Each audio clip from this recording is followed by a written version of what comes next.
Now, almost associate Valentine's Day with hearts and love. Others just see it in red.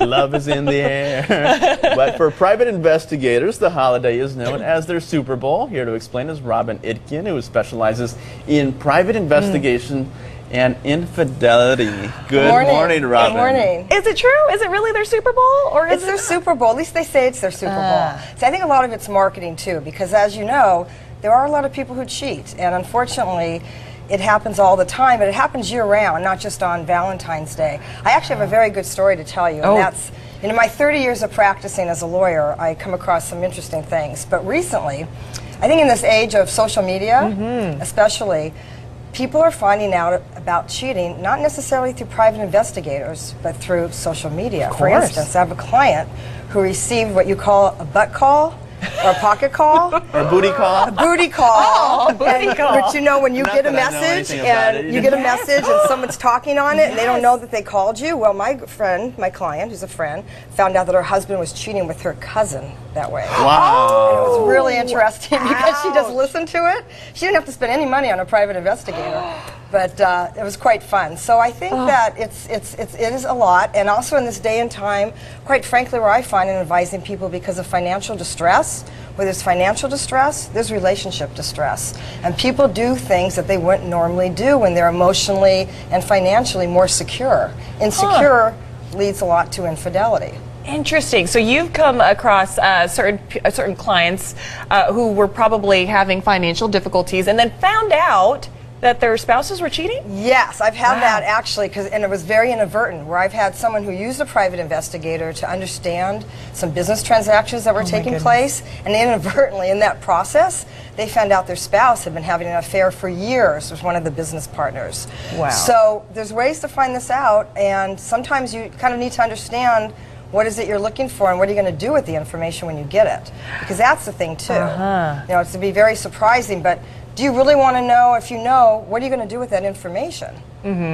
Because, of course, with private investigators, as we've seen cheaters, for instance, the show has made it popular where you've got the surveillance cameras. And, I mean, for people to, I mean, it's one thing to know that your partner is cheating. It's another to actually see it. Yeah, and that's devastating. So, I mean, that is devastating. Because, I mean, yeah, you may want to know, but do you really want to know the details? And so every time you're with that person, you're seeing what they were doing with somebody else. It's a little difficult. So what is your recommendation for that in a situation like that? I mean, you got to kind of brace people for this type of information. You do. You have to tell them that they may get things that they aren't expecting to get. And now I advise my clients in doing pure business transactions that they may get information that they had no idea they were going to get. And what are they going to do with this? And they have to think about it and decide, do they really want to talk to their spouse about it?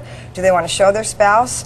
It's a very interesting thing because there's a lot of spy retailers out, spyware. Yeah. And people can buy things anywhere that they can follow people, they can trace people, they have rings that have little cameras in them. There's things that you can do that allow someone to really follow somebody. So you can have a friend following somebody and they wouldn't even know it. That's crazy. You know what I was surprised by? I was surprised by the statistics that show women are just as much cheaters, I guess, as men. Yes, and I think that's so everyone blames men. You know what? It's so much easier. That's why, Robbin. It's that much easier. We like to blame the men. It is. I agree. We love to blame the men. But the statistics show, there's a study that was done earlier this year that it was very close. 57% men to 54% women that cheat in marriages. Wow. So, and what's interesting too is the statistics show that in households, there were about 47% of either one or two spouses that cheated, but it wasn't always sexually, it was also emotionally. And that's a big thing now with social media. I call it social sex, and because it's you're not necessarily having a physical relationship, but a lot of people reach out emotionally, and it's shocking how many people have these clandestine emotional relationships with somebody else. Which could be worse if you think about it, because now your feelings are involved. Love could be involved. I'd be interested to see, for both of you, what's your opinion? I mean, is a sexting or this emotional relationship online, is that cheating? I think it's cheating. If you're sharing emotions with somebody that you would otherwise be sharing with your spouse, and some people talk about sex, but they're not having sex. So, I mean, how would you feel if your spouse were talking about having sex with another person? Right, right. Because I would think a lot of men say, well, it's not sex.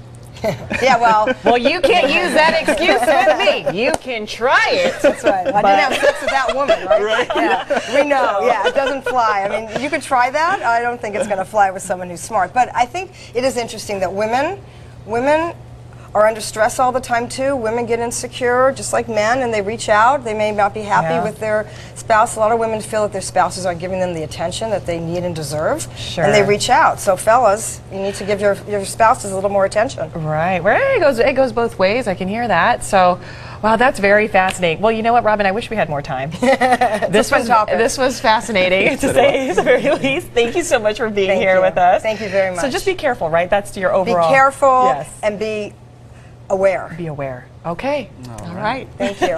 Thank you so much. Thank you, Robin.